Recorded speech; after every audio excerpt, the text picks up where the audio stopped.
Transpiration next topic है यहाँ पे, ट्रांसपिरेशन। तो ट्रांसपिरेशन क्या होता है, इस पे हम लोग थोड़ा सा गौर करते हैं। तो सिंपल सा समझ लेना, इसमें ट्रांसपिरेशन का मतलब होता है loss of water in the form of vapour. तो यहाँ पे इवापोरेशन है ना, इवापोरेशनल लॉस ऑफ वाटर बोल सकते हैं। The loss of water in the form of vapour कहाँ से हो सकता है, बहुत सारा इसमें जगह है। तो स्पेशली जैसे स्टोमेटा जो है उसके थ्रू हो सकता है, लेकिन इसके अलावा और भी बहुत सारे स्ट्रक्चर है जहाँ से वाटर लॉस होता है। जैसे एक है लेंटिसेल्स होता है, बार्क होता है। तो लेंटिसेल्स एंड बार्क, इसके अलावा कहाँ कहाँ से हो सकता है, लेंटिसेल्स, बार्क, या तुम्हारा इपिडर्मिस जो होता है ना उसमें क्यूटिकल्स होता है, क्यूटिकल्स के थ्रू भी हो सकता है। लेकिन इसमें सबसे ज्यादा जो लॉस होता है वो होता है स्टोमेटा से। तो हम लोग को बेसिकली यहाँ पे स्टोमेटल ट्रांसपिरेशंस पढ़ना है, स्टोमेटल ट्रांसपिरेशंस पढ़ना है। अब आता है कि भाई ये वाटर लॉस ही क्यों हो रहा है, वाटर लॉस ही क्यों हो रहा है। तो इसका सीधा सीधा जवाब है कि प्लांट जितना पानी एब्जॉर्ब करता है उसमें से सिर्फ 1% वाटर को ये यूज करता है फोटोसिंथेसिस के लिए। बाकी रिमेनिंग पानी जो भी था ना उसके ऊपर अंदर 99% ये क्या होता है, ये लॉस्ट हो जाता है by the process of transpiration. और दूसरा एक चीज हम लोगों ने अभी जैसे पढ़ा, तो ट्रांसपिरेशन अगर होगा तभी तो क्या होगा, एक वाटर चैनल मतलब एक कंडक्शन सिस्टम, एक वैस्कुलर सिस्टम बनता है। तो जो मिनरल न्यूट्रिशंस वगैरह हैं उनका जो ट्रांसपोर्टेशन ही हो रहा है किसके वजह से, इसी ट्रांसपिरेशन की वजह से। तो ये एक एसेंशियल, ठीक है ना, एसेंशियल फिनोमेना है जो होना होगा, भले लॉस हो रहा है लेकिन होगा। तो एसेंशियल एविल कहते हैं इसको, ठीक है। अगर तुम्हें चेक करना है कि भाई ट्रांसपिरेशन लीफ में हो रहा है या स्टेम में कहीं पे भी हो रहा है, तो उसके लिए सिंपल सा एक कोबाल्ट क्लोराइड पेपर आता है, उस पेपर को किसी भी चीज पे प्लेस कर दो जैसे लीफ के ऊपर, तो उसमें कुछ कलर चेंज हो जाता है। तो उस कलर चेंजेस के बेसिस पे you may able to know that कि हाँ भाई ये जो पार्ट है यहाँ से ट्रांसपिरेशन हो रहा है, ठीक है, ट्रांसपिरेशन हो रहा है तुम्हारा इसमें। तो वो चीजें यहाँ पे ध्यान में रखना है, ठीक है।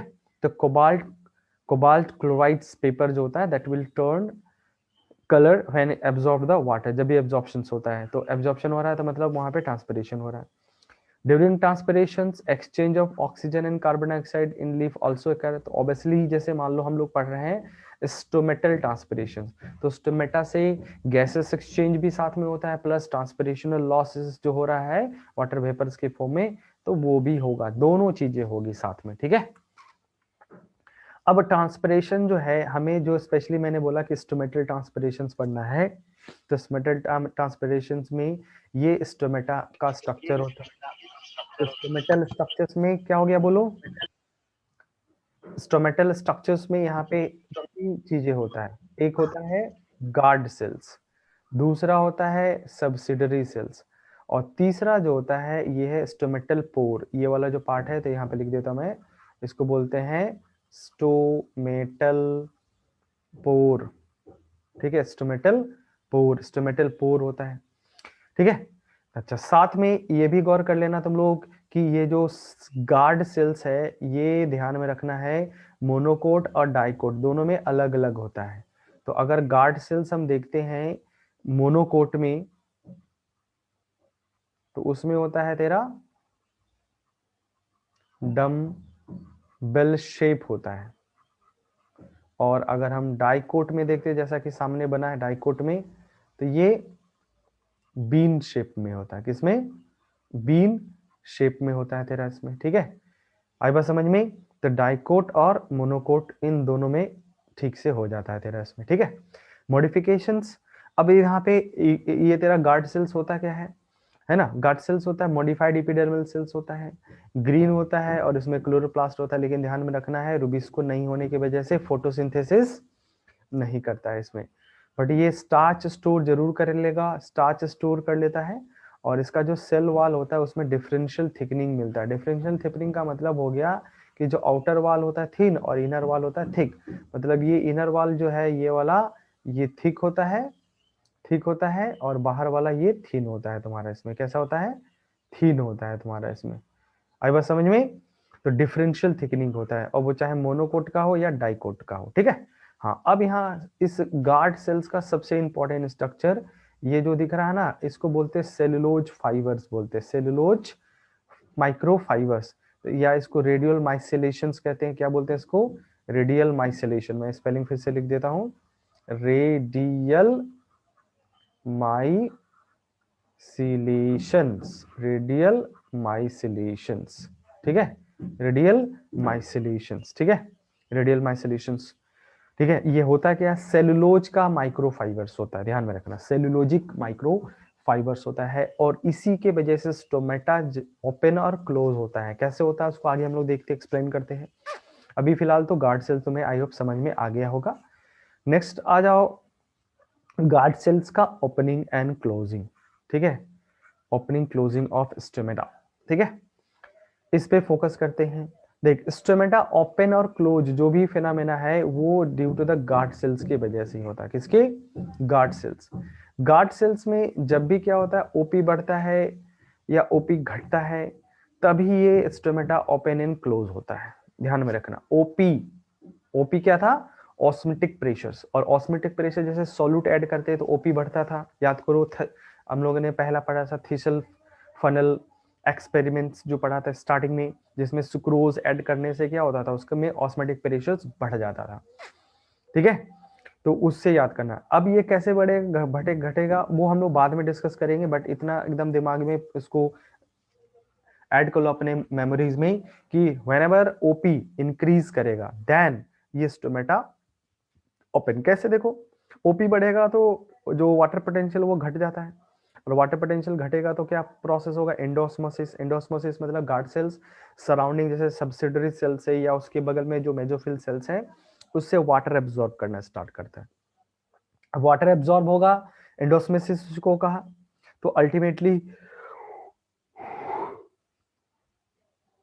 अल्टीमेटली क्या होगा तेरा इसमें ये फूलने लगता है, टर्जिट होने लगता है, स्वेल होगा और स्वेल होके टर्जिट, और जैसे टर्जिट होता है, turgid cells, turgid stomata cells, वो स्टोमेटा को क्या करता है? ओपन कर देता है। देख, फूलने के वजह से साथ में वहां पे जो माइक्रोफाइबर्स वगैरह है, तो उनमें कुछ ओरिएंटेशन इस हिसाब का होता है कि ये गार्ड सेल जो होता है ना, ये कोन शेप में चेंज हो जाता है, जिसकी वजह से दैट गिल गिव मैंने दैट्स क्या करता है, ये ओपन कर देता है स्टोमेटास को, तो ओपन हो जाएगा स्टोमेटा।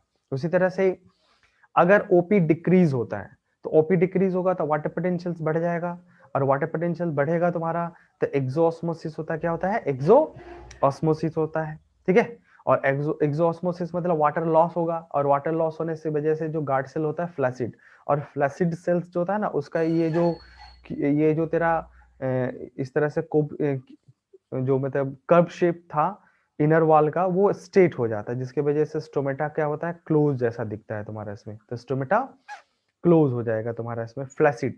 तो यहाँ पे एक और चीज पता चला कि जब स्टोमेटा में गार्ड सेल्स टर्जिट होता है तो स्टोमेटा ओपन होता है। टर्जिट क्यों होता है? क्योंकि ओपी बढ़ा हुआ रहता है। उसी तरह से गार्ड सेल जब भी फ्लैसिड होगा तो स्टोमेटा उस कंडीशंस में ओपन हो जाता है तुम्हारा इसमें, ठीक है। तो स्टोमेटा ओपन और क्लोज जो है वो ओपी की वजह से होता है, और ओपी की वजह से फ्लैसिड होगा, सेल्स फ्लैसिड होगा तो फिर स्टोमेटा ओपन हो जाता है। क्लियर है? यहाँ पे देख एनसीईआरटी में क्या लिखा, इसी चीज को देख, when turgidity of guard cell increases the outer wall bulge out and pull the inner wall को खींचता है। तो इनर वॉल उस क्या होता है तुम्हारा माइक्रोफाइबर से जुड़ा रहता है, क्रिस्टेंट शेप का रहता है, और cellulosic microfibres in the guard cells are oriented radially oriented होता है rather than the longitudinal, making it easier to the opening of the stomata। तो गार्ड सेल्स खींचने लगता है, the guard cells lose the turgidity, जब water loss होता है मतलब फ्लैसिड होगा, तो inner wall regain their original shape and result the stomata close। तो स्टोमेटा क्लोज और स्टोमेटा ओपन जो है इन्हीं दोनों के बीच से वजह से होता है। ओके, तो ये था स्टोमेटा ओपनिंग क्लोजनिंग में ओपी। अब आता है हम लोग नेक्स्ट पार्ट कि उस स्टोमेटा का जो गार्ड सेल है उसमें ओपी बढ़ेगा या घटेगा क्यों, how that will going to increase और डिक्रीज, कैसे इंक्रीज और डिक्रीज होगा उस पर फोकस करते हैं। तो उस चीज को एक्सप्लेन करने के लिए एनसीईआरटी में एक थ्योरी दिया हुआ एक्टिव पोटेशियम पंप थ्योरी, या इसको बोलते हैं एक्टिव सोडियम और प्रोटॉन एक्सचेंज थ्योरी, या एक्टिव प्रोटॉन पंप थ्योरी, मतलब एक्टिव प्रोटोन पंप थ्योरीज। तो ये कुछ थ्योरीज है, इसके बेसिस पे हम लोग कर सकते हैं। थोड़ा सा डिफिकल्ट है, बट जो जितना इजी हो सकता है मैं इजी करने का कोशिश करता हूँ। देख, ओपनिंग मतलब डे के टाइम पे स्टोमेटा जो है, ये स्टोमेटा जो है वो ओपन होता है डे में। तो डे में ऐसा क्या चमत्कार हो गया? तो डे में देख पीएच क्या होता है, बढ़ता है। पीएच बढ़ने का कैसे रीजन है, देख यहाँ पे स्टोमेटा डे के टाइम पे क्या होगा, कार्बन डाइऑक्साइड आएगा, और कार्बन डाइऑक्साइड वाटर से रिएक्शंस करके बाइकार्बोनेट बनाता है, और कार्बनिक एसिड पहले बनाएगा, फिर बाइकार्बोनेट बनाता है। तो बाइकार्बोनेट बनाएगा तो साथ में क्या होता है, प्रोटोन जो है प्रोटोन जो है, नहीं नहीं नहीं नहीं नहीं, गड़बड़ गड़बड़ गड़बड़ गड़बड़ गड़बड़, ये नहीं, यहाँ पे लिखा है, छोड़ने इसको क्यों बोला। देखिए इधर कार्बन डाइऑक्साइड क्या होता है, दिन में यूटिलाइज्ड हो जाता है, और यूटिलाइज होने की वजह से तुम्हारा क्या होगा, अच्छा वो तो आया, एब्जॉर्ब होके आया, साथ में क्या हो रहा है, फोटोसिंथेसिस दिन में चलता है तो यूटिलाइज होता रहता है। यूटिलाइज होता है तो इसमें कार्बन डाइऑक्साइड कम होगा तो अल्टीमेटली प्रोटोन कम होता है, लेकिन तो इसके वजह से तेरा पीएच जो है वो बढ़ जाता है, तुम्हारा प्रोटोन कम हुआ, पीएच बढ़ जाता है। तो अल्टीमेटली यहाँ पे पीएच क्या गया, बढ़ गया, एसिडिक कंडीशन। और ये बढ़ा हुआ पीएच जो होता है वो क्या करता है, इस स्टार्च की ग्लाइकोलिसिस को, लिखा ना देखिए यहाँ पे पीएच अगर बढ़ा रहता है तो ये क्या करता है, स्टार्च का ग्लाइकोलिसिस करता है, इसे पीईपी बनाता है, ठीक है ना, फॉस्फोइनोल पायरुवेट। और फॉस्फोइनोल पायरुवेट एंजाइम की वजह से ये फॉस्फो ऑक्सिलो एसिडिक एसिड में कन्वर्ट हो जाता है। ऑक्सिलो एसिडिक एसिड मेलिक डिहाइड्रोजनेट के एंजाइम के प्रेजेंस में मेलिक एसिड में कन्वर्ट हो जाता है, साथ में एनएडीपीएच, इससे कोई दिक्कत नहीं है। अल्टीमेटली यहाँ पे मेलेट बनता है, क्या मेलेट बनता है, और ये जो मेलेट है ये पोटेशियम के साथ रिएक्शन करके पोटेशियम मेलेट बना देता है, और ये वैक्यूल में जाके स्टोर हो जाता है। और जैसे वैक्यूल में जाएगा तो वैक्यूल्स का ओपी बढ़ने लगता है, और ओपी बढ़ने से पहले ही बताया था कि क्या होता है, स्टोमेटा ओपन हो जाता है। तो यहाँ पे देख, ऑस्मेटिक बढ़ने का मेन रीजन क्या हो गया, ये मेलेट का बनना, और मेलेट के साथ सोडियम का बाइंड करना। और सोडियम बाइंड क्यों करता है, यहाँ पे एब्सिसिक एसिड एक तरह का स्ट्रेस हार्मोन होता है, वो क्या करता है तुम्हारा, ये वोल्टेज गेटेड चैनल को इन्फ्लुएंस करता है। और वोल्टेज चैनल इन्फ्लुएंस होने कैसे होता है, उसके पीछे भी रीजन है। तो जब ये मेलेट बना था तो ये जो प्रोटोन बना था ना, ये प्रोटोन्स बाहर जाता है एक्टिव पंप के थ्रू, इसलिए नाम रखा एक्टिव प्रोटोन पंप थ्योरीज। तो देखो यहाँ पे ये बाहर गया, इसके वजह से चार्ज डिस्टर्ब होता है, तो ये चार्ज नेगेटिवली चार्ज होता है, तो यहाँ पे डीपोलराइजेशन होता है, और ये डीपोलराइजेशन हुआ, यहाँ पे क्या हुआ, जेशंस। और इस डीपोलराइजेशन की वजह से यहाँ पे वोल्टेज गेटेड जो तुम्हारा क्लोरीन पंप होता है वो सब इन हो जाता है, क्लोरीन अंदर आता है तो चार्ज डिस्टर्ब होता है, तो उसके वजह से इसी डीपोलराइजेशन के वजह से यहाँ पे ये तेरा पोटेशियम जो पंप होता है वो ओपन होता है, और इसके वजह से पोटेशियम भी अंदर आना स्टार्ट हो जाता है। तो ये इधर से पोटेशियम और इधर से मेलेट, ये दोनों मिलकर क्या बना लेते हैं, पोटेशियम मेलेट बना देते हैं, और ये व्हीकल में जाएगा, जिसकी वजह से ओपी अल्टीमेटली बढ़ता है। ओपी बढ़ेगा, इंडोस्मोसिस होगा, सेल टर्जिट होगा, और टर्जिट होने के बाद ये क्या हो जाएगा, ओपन हो जाता है। तो इस वजह से देखिए यहाँ पे डेक टाइम पे क्या होता है, ये स्टोमेटा ओपन हो जाता है तुम्हारा इसमें, ठीक है। थोड़ा सा डिफिकल्ट है लेकिन कोई नहीं, एक दो बार ट्राई करोगे तो आराम से बनेगा हम लोग का। Influx of chlorine maintain the negative potential gradient of the cells, और दूसरा when the OP of the vacuoles increases, सब चलिए तो बढ़ा दिया, कोई दिक्कत नहीं, समझ में आ जाएगा। अब देख क्या होता है नाइट में, तो नाइट में क्या होगा, कार्बन डाइऑक्साइड यूटिलाइज होगा नहीं, कार्बन डाइऑक्साइड यूटिलाइज नहीं होगा तो कार्बन डाइऑक्साइड प्लांट सेल्स में बढ़ने लगता है, तो प्रोटोन भी बढ़ता है, प्रोटोन बढ़ने से पीएच जो अल्टीमेटली वो pH fall down. Start with the pH, ठीक है। पीएच यहाँ पे जो इंक्रीज हुआ है यहीं से प्रोसेस स्टार्ट होता है, और ये सब दिन के वजह से होता है। दिन में क्या होता है, चल रहा होता है, फोटोसिंथेसिस चल रहा होता है, तो कार्बन डाइऑक्साइड यूटिलाइज हो रहा होता है, ठीक है। तो इसलिए प्रोटोन कम होगा तो पीएच बढ़ने लगता है तुम्हारा, ठीक है। और ये जैसे एक बार इनिशिएट होगा स्टार्च का हाइड्रोलिसिस या ग्लाइकोलिसिस कह सकता है, तो मेलेट बन जाता है, और मेलेट सोडियम के साथ मिलकर मेलेट सोडियम मेलेट बना देता है, और उसके वजह से अल्टीमेटली ओपी जो है वो बढ़ना स्टार्ट होता है, ठीक है। और आगे की कहानी तुम्हें पता ही है। यहाँ पे आगे हम लोग देख, अब नाइट है, नाइट में कार्बन डाइऑक्साइड एसिमिलेशन एब्सेंट होता है, मतलब फोटोसिंथेसिस एब्सेंट, फोटोसिंथेसिस एब्सेंट है, और फोटोसिंथेसिस एब्सेंस से तो कार्बन डाइऑक्साइड बढ़ेगा, प्रोटॉन बढ़ेगा, पीएच घटना स्टार्ट होता है। तो अब इसके वजह से मैलिक एसिड बनता नहीं है, एब्सेसिटी फंक्शनल नहीं होगा, change in membrane permittivity change नहीं होगा, तो इसे जो इनफ्लक्स हो रहा था पोटेशियम का वो भी नहीं होगा। अब potassium malate not form, potassium malate बनेगा नहीं, तो ऑस्मोटिक प्रेशर अल्टीमेटली क्या होने लगता है, डिक्रीज होना स्टार्ट हो जाता है। और जैसे डिक्रीज होगा ओपी, तो एक्सोस्मोसिस होने लगता है, वाटर लॉस होगा, सेल फ्लैसिड हो जाएगा, और सेल फ्लैसिड होने की वजह से स्टोमेटा क्या हो जाता है, क्लोज हो जाता है। उसी का उल्टा कर दिया हम लोगों ने, तो यहाँ पे क्लोज हो जाएगा और यहाँ पे ओपन हो रहा था। देख अब आ जाते हैं हम लोग यहाँ पे, नेक्स्ट है फैक्टर अफेक्टिंग द ट्रांसपिरेशंस। तो ट्रांसपिरेशंस को इफेक्ट करने के लिए एक्सटर्नल फैक्टर और इंटरनल, या उसको बोलते हैं प्लांट फैक्टर। तो एक्सटर्नल जैसे टेम्परेचर है, लाइट है, ह्यूमिडिटी है, विंड है। देख टेम्परेचर जैसे बढ़ेगा, ठीक है, तो वाटर पोटेंशियल्स क्या होता है, कम होता है, और जितना कम होगा उतना ज्यादा हाई से लो की तरफ वाटर मूव करता है ना, तो ये उतना ज्यादा वाटर लॉस होता है। उसी तरह से ह्यूमिडिटी, अगर ह्यूमिडिटी बढ़ेगा तो ट्रांसपिरेशन लॉस जो है वो कम होने लगता है, क्योंकि ह्यूमिडिटी का मतलब हो गया एयर में मॉइस्चर कंटेंट ज्यादा, तो जितना ज्यादा वाटर उसमें फिर एयर में वाटर पोटेंशियल कम हो जाएगा, और वाटर पोटेंशियल कम होगा तो ग्रेडियंट डिस्टर्ब होगा, तो जिससे वाटर लॉस ही नहीं होगा। दूसरा आता है प्लांट फैक्टर। तो प्लांट फैक्टर होता है number of distribution, number and distributions. देख प्लांट फैक्टर मतलब ये इंटरनल फैक्टर है, तो number and distribution of stomata. अगर मान ले किसी प्लांट में बहुत ज्यादा स्टोमेटा है, तो दैट मीन्स क्या होगा, बहुत ज्यादा वाटर लॉस होगा, और किसी प्लांट में स्टोमेटा कम है तो कम होगा। जैसे जैसे मान ले कैक्टस है, तो कैक्टस प्लांट्स पे स्टोमेटा होता है, वो होता है सक्यूलेंट, ठीक है ना, और सक्यूलेंट का मतलब अंदर धसा हुआ रहता है। उसके बाद दूसरा स्टोको एक्टिव स्टोमेटा होता है। तो stucco active stomata that means क्या होता है, दिन में बंद रहता है, रात को ओपन होता है, तो उसमें लिमिटेड नंबर ऑफ टाइम पे ही क्या होता है, तुम्हारा वाटर लॉस होता है, ठीक है, वाटर लॉस होगा। नेक्स्ट आते हैं प्लांट फैक्टर।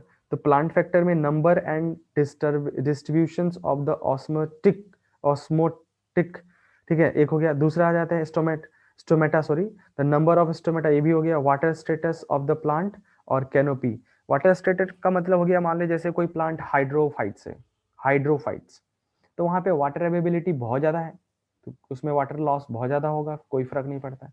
लेकिन प्लांट अगर मान ले जीरोफाइट्स है, वाटर की कमी है, तो वो क्या कहता है, अपने ट्रैकेड वेसल्स में ही वाटर को रोकना चाहता है, उसमें प्रिजर्व करना चाहता है, ठीक है, वाटर रोकेगा या प्रिजर्व करना चाहता है तो उसमें अंदर ही रहेगा। उसी तरह से कैनोपी, तो मान ले जितना ज्यादा सरफेस एरिया प्लांट का उतना ज्यादा वाटर लॉस होगा, और जितना कम सरफेस एरिया उतना कम। तो जनरली देखा होगा जैसे जेरोफेटिक प्लांट्स में जो लीफ होता है वो फॉल ऐसे स्पाइनी होता है या निडल लाइक होता है, लेकिन नॉर्मल मेसोफिल्स में क्या होता है, इस तरह से ब्रॉडर होता है। जितना ब्रॉडर कोई फर्क नहीं पड़ता, क्योंकि पानी का तो कमी है नहीं, तो ब्रॉडनेस जो होता है वो घट जाता है जैसे जैसे पानी डेफिशिएंसी उसमें होगा, ठीक है, वाटर डेफिशिएंसी इसमें। नेक्स्ट उसमें आ जा हम लोग का नेक्स्ट पार्ट है इसमें विंड। एक देख सकते हैं जैसे विंड, तो विंड को समझने के लिए बहुत आसान है, जैसे मान लो विंड है ही नहीं, हवा चल नहीं रहा, तो लीफ के ऊपर पानी जमा हो जाएगा ढेर सारा, water accumulation around the leaf. तो इससे क्या होगा, ट्रांसपिरेशन कम होगा, क्योंकि पानी जमा होने से वहां पे वाटर पोटेंशियल कम होने लगेगा ना, और वाटर पोटेंशियल कम होगा तो ग्रेडियंट ही डिस्टर्ब हो जाएगा, तो कम हो जाता है। अगर मान ले स्लो है, तो removal of humid air from the surface area से ट्रांसपिरेशन, क्योंकि वाटर पोटेंशियल फिर से क्या हो जाएगा, वाटर लॉस होने की वजह से बढ़ने लगता है, तो ट्रांसपिरेशन ज्यादा होगा। लेकिन अगर मान ले बहुत ज्यादा फास्ट है तो वाटर लॉस होता है, और ज्यादा वाटर लॉस होने की वजह से वाटर स्ट्रेस कंडीशन होता है, और स्ट्रेस कंडीशन से क्या होगा, एब्सिसिक हार्मोन होता है उसको इंड्यूस करता है, और ये एक क्या होता है, स्ट्रेस हार्मोन होता है, और स्ट्रेस हार्मोन्स क्या करता है, स्टोमेटा को ही बंद कर देता है, इफ्लक्स ऑफ पोटेशियम करेगा जिससे स्टोमेटा अपने आप क्लोज हो जाता है तुम्हारा इसमें, ठीक है। तो ये कुछ फैक्टर थे जो वाटर ट्रांसपिरेशन में हो रहे हैं तुम्हारा। अब हम देखते हैं कि अल्टीमेटली ट्रांसपिरेशन, एक तो ट्रांसपिरेशनल पुल के लिए तो था ही, और बाकी और कहाँ कहाँ यूज हो सकता है। The creation of transpirational pull of for water for absorption and transportation of water mineral और फूड वगैरह। दूसरा supply water for the photosynthesis, transpiration होगा तभी क्या होता है, लीफ तक वाटर पहुंचता है। Transport minerals from the soil to the all part of the plant. तो जो मिनरल है बेसिकली प्लांट में ट्रांसपोर्टेशन किसकी वजह से होता है, जैसे ट्रांसपिरेशनल पिल की वजह से होता है, ठीक है ना। उसके अलावा एक सरफेस क्या कहता है, कूल लीफ सरफेस, मतलब क्या कहता है, ट्रांसपिरेशन के वजह से अगर मान लो बहुत ज्यादा गर्मी है तभी प्लांट्स को क्या होता है, ठंडक मिलता है। कितना कम, तो 10 से 15 डिग्री सी कम उसमें होता है तुम्हारा इवेपोरेशन, ठीक है ना। समटाइम तो कूल लीफ सरफेस समटाइम क्या होता है, 10 से 15 डिग्री टेम्परेचर कम हो जाता है ओवरऑल होता है। तो इसलिए प्लांट के पास गर्मी भी अगर बहुत ज्यादा रहे ना, तो प्लांट के पास या प्लांट के छांव के नीचे जाके बैठोगे ना, तो ठंडा मतलब महसूस होता है, मतलब गर्मी नहीं लगता है, ठीक है। दूसरा, maintain the shape structure of plant by keeping the cell turgid. देख अल्टीमेटली जो ट्रांसपिरेशन हो रहा है वाटर का लीफ तक, वो ट्रांसपिरेशनल पिल की वजह से होता है। और अगर लीफ में, उसके लीफ के वेन और वेनलेट में अगर वाटर सप्लाई होगा तो हर सेल तक जाएगा, सेल टर्जिट रहता, टाइट रहता, तो सरफेस एरिया मिनिमम। और जैसे पानी कम होता है ना, तो पत्ता देखना मुरझाने लगता है ना, तो मुरझाता क्यों है, क्योंकि पानी कम होने की वजह से जो सेल्स होता है वो फ्लैसिड होने लगता है। तो एक प्रॉपर शेप अगर हमें देखना है किसी लीफ का, तो हम टर्जिट सेल्स में ही स्टडी कर सकते हैं, फ्लैसिड में नहीं। तो सेल्स मस्ट बी टर्जिट होना चाहिए, ठीक है। आई बात समझ में। तो ये था यूज ऑफ ट्रांसपिरेशन। नेक्स्ट आते हैं ट्रांसपिरेशंस एंड फोटोसिंथेसिस। ये दोनों के दोनों प्रोसेस होता है वो कॉम्प्रोमाइज्ड होता है एक दूसरे से, क्या होता है, कॉम्प्रोमाइज्ड होता है तुम्हारा इसमें, ठीक है। ये एक दूसरे से कॉम्प्रोमाइज प्रोसेस होता है तुम्हारा, कैसे। तो यहाँ पे देख, यहाँ पे transpiration has more than one purpose. एक है देख, create transpirational pull for absorption and transportation of plant. दूसरा, supply water for photosynthesis, transpiration of mineral so that क्या होता है, soil mineral from the soil क्या होता है, ये ट्रांसपोर्टेड होता है all part of the plant. और ये क्या करता है, 10 से 15 डिग्री टेम्परेचर कम रहता है, कूल, मेंटेन द शेप। तो देख इसमें, अब इन सबको हम फोटोसिंथेसिस से कोरिलेट कर सकते हैं। देख वाटर एब्जॉर्प्शन होगा तो ही तो प्लांट में वाटर सप्लाई होगा फोटोसिंथेसिस के लिए, जो बहुत ही ज्यादा जरूरी होता है। मिनरल पहुंचेगा तो जैसे मान ले मैग्नीशियम, क्लोरीन या आयरन जो भी है, तो कहीं ना कहीं इंजाइमेटिक एक्टिविटी के लिए चाहिए होता है फोटोसिंथेसिस के लिए। और टेम्परेचर कम रहेगा तो स्टोमेटा ओपन रहेगा और एक्सचेंज ऑफ गैसेस चलता रहेगा, तो प्रॉपर कार्बन डाइऑक्साइड इंटर करेगा, तो फोटोसिंथेसिस भी अच्छे से रहेगा। और शेप अगर मेंटेन कर लेंगे, तो शेप मेंटेन करेंगे तो क्या होगा, सरफेस एरिया प्लांट्स का बढ़ा हुआ रहता है, तो कॉम्प्रोमाइज होता है एक दूसरे से, ठीक है। तो ये था ट्रांसपिरेशन